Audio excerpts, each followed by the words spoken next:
Good afternoon. Good morning. Today I'm going to do a little bit of a reading of a story, an essay that originally was published in the Canadian Anthology, originally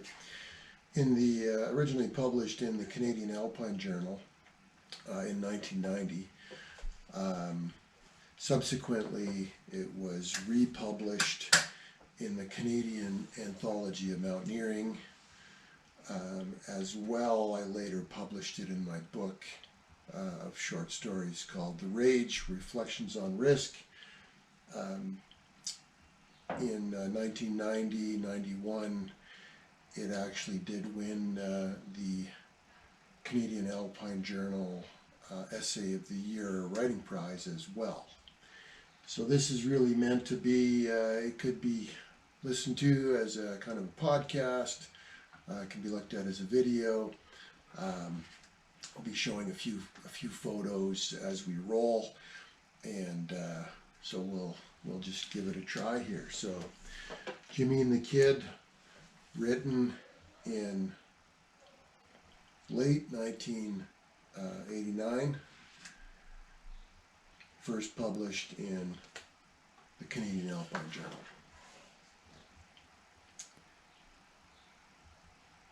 Feeling again the first in a series of small holes, the limestone cut into the fleshy pads on my fingers.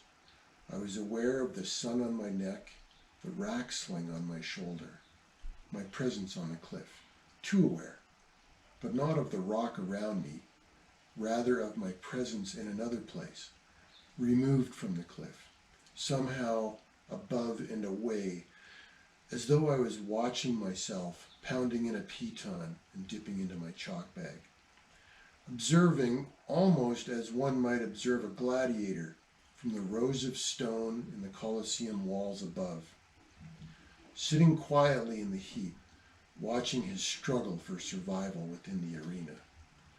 I was preoccupied with the clatter of chariots on cobbles in the streets behind, rather than with the clash of iron on iron below, but still aware that my reality lay in the arena, down there in the dust, and not here at this vista, nor in the clamor from the streets behind, where horses' hooves clicked on the hard stone. The hard stone. My eyes refocused again on my white knuckles wrapped firmly around the shaft of my piton hammer. Almost shocked, I heard only the echo of its last blow. In this state, I knew the arena would show no mercy. I had grown to recognize this feeling and learned to act on it. Unlike the gladiator, I had a choice. Could this be true enthusiasm? Failing without frustration? Pumped already, I was still 15 feet below the crux moves. Uncharacteristically, the idea of backing off this pitch did not disappoint me. On every move, on every pitch, I strived to measure the difficulty and the danger of the climbing against my mental and physical capacity, as well as my ability to focus on the task at hand. I continuously make the decision to climb or not to climb. Here I concluded not to climb. By no means was I shocked. I knew I wasn't fit. The idea had been to go out with the kid and have a good time. In an earlier time, I'd have been flushed with frustration. Hard climbing was the good time. Partners were relevant only in that they made a more difficult route possible. Today, just being out with the kid, even though I was about to lower off, defeated by a difficult section, I was having a good time. I rappelled back down to the belay. Sorry, old man, I'm just not tough enough for it right now. Must have had the devil up my ass when I let it last time. In 4 years, I had not backed off a limestone lead. I'd been proud of the fact, perhaps even quietly arrogant. But now I was content to let the kid take over the lead. Both of us knew it was okay to climb hard, scary pitches, but we learned that they had to be done safely and in control. There was no anger or frustration in the fact that I was now unable to climb a pitch I had led just over a year ago. Bringing tension onto the belay slings, I strained above to see if Jeff had reached the high point and hollered, "Don't be shy to drill a bolt up there if you have to." The pitch had been laid without it, so technically it would be unethical to drill one.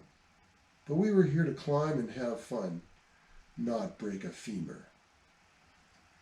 In the last years, we had learned just how delicate life in the arena could be.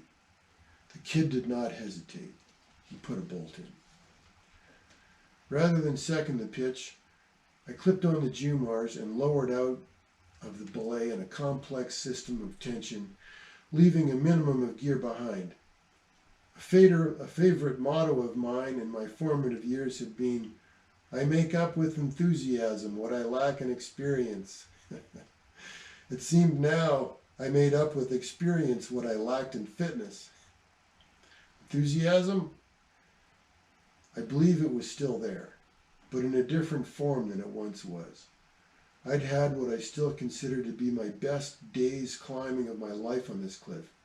What made it my best effort was that I was on fire, a rebel, but with a cause, with a desire to test myself, a desire to climb at the cutting edge of my ability, to howl in the face of protectionless pitches, to roar on new terrain. I was lean, real lean. A set of 60 pull-ups was no problem. The healthy dissatisfaction that I lived with daily spurred me on to bigger, better, and increasingly more improbable projects. Wild boys always get their way, we said. Since then, we had learned that there are things we have no power or control over, things you can't change no matter how fit, strong, or lean you are. When a fellow climber falls, reality overwhelms the power and the joy in the struggle of difficult climbing. Naive, passionate enthusiasm becomes pain, fervor, folly, valor, vain. All become futile. Shrouded in cloud, we cried out into the mist. On the North Face of Lougheed, Brian Wallace had fallen, gone, hopefully to another place where he could continue to be the wild boy he truly was, getting his way. The rain first appeared sympathetic, comforting almost, to our morning spirits. Even the first chill in our damp bodies seemed to help deaden the guilt of our own survival, though soon it would threaten it. With vengeance, we pounded piton after piton into the rain-drenched rock, questing continuously for the crack or seam into which we could bury our iron. There were no thoughts of our friend or his death, only the task of getting away from this place, this storm, this North Face, an arena turned savage. The wall went dark earlier than it should have. Mist clung to us and to the dripping limestone. Soaked wet through, our fevered minds heavy with the day's events, we cleared rubble from a small ledge to form our perch for the night. Snow collected in our collars, chilling already chilled bodies. At first it seemed right, honorable almost, to endure this for our friend, with our friend. We were alone, but not so alone. Cold, but not so cold. Brian was with us, pushing us. "No one sleeps tonight." Jeff's voice cut the silence. I did not reply. He did not respect a reply. Both of us continued in our preparations for the night. To make room for my numb feet, I pulled my rock shoes and chalk bag out of my pack. I knew I probably wouldn't be able to find them in the morning. I didn't care. Somehow in the gloom, Jeff could see the top pocket of my pack folded over onto my lap. "James, can you get that other chocolate bar out?" I had heard the question, but didn't comprehend it. Drifting away, soon I believed that he had not said anything. Vaguely, I became aware of half a chocolate bar being stuffed into my mouth.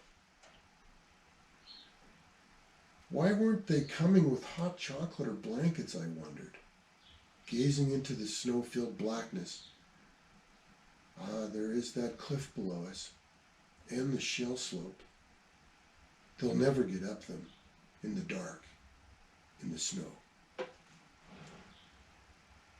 I stood up on the ledge. More snow fell into my collar. My body rattled harder. "Jeffrey, you're going to have to take care of me." There was no reply. I didn't expect one.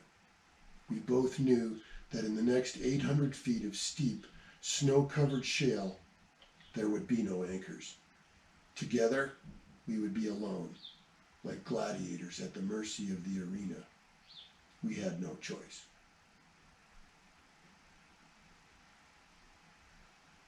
That was almost a year ago, on the steep, rotten North Face of Lougheed, just across the valley.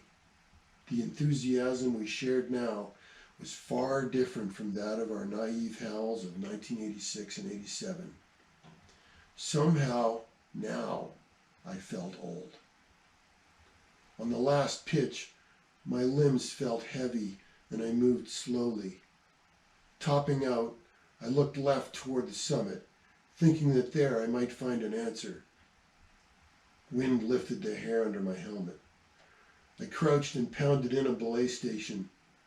Looking back down the route, I tried to muster a howl, but it was flat and empty. I didn't try again. Why had I come? There was no answer. I didn't expect one. I didn't climb again that summer.